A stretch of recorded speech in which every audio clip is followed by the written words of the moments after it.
আগামী বছর ভারত পাকিস্তান দ্বিপাক্ষিক সিরিজ। চ্যাম্পিয়ন্স ট্রফি জটের মধ্যেই তুঙ্গে জল্পনা। 2025 চ্যাম্পিয়ন্স ট্রফি খেলতে কি পাকিস্তানে যাবে টিম ইন্ডিয়া? সেই প্রশ্নের উত্তর এখনো মেলেনি, যদিও তার সম্ভাবনা একেবারেই কম। এরই মধ্যে জানা যাচ্ছে আগামী বছর ভারত পাকিস্তানের দ্বিপাক্ষিক সিরিজ খেলতে আগ্রহী Pakistan cricket board. Champions trophy খেলতে গেলে নিরপেক্ষ দেশ করতে হবে, বিসিসিআই থেকে এমনটাই জানিয়েছে বলে খবর। সেক্ষেত্রে শ্রীলঙ্কা অথবা দুবাইকে বেছে নেওয়া হতে পারে এবং বিকল্প ভেন্যু হিসেবে।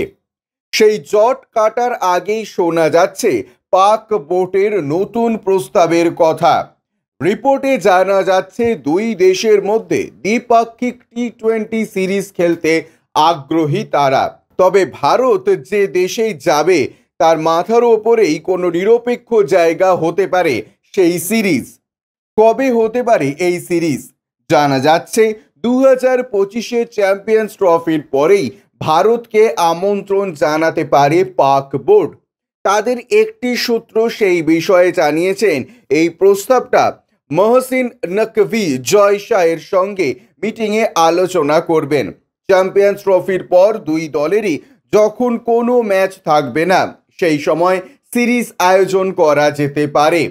ধরে নেওয়া হচ্ছে আইসিসির মিটিংয়ে এই প্রস্তাব দেওয়া হতে পারে পাক বোর্ডের তরফ থেকে। শেষবার ভারত পাকিস্তান দ্বিপাক্ষিক সিরিজ হয়েছিল 2012-2013 সালে। তারপর চির প্রতিদ্বন্দ্বী দুই দেশ আইসিসির বিভিন্ন টুর্নামেন্টে নামলেও তারা কোনো সিরিজ খেলেনি। সেটা কি সম্ভব হতে পারে? চ্যাম্পিয়ন্স ট্রফি নিয়ে এমনিতেই সুর চড়াচ্ছে দুই পক্ষ। এরই মধ্যে দ্বিপাক্ষিক সিরিজের প্রস্তাব কোন দিকে গড়ায় সেটাই এখন দেখার। ব্যুরো রিপোর্ট, ইউজে নিউজ।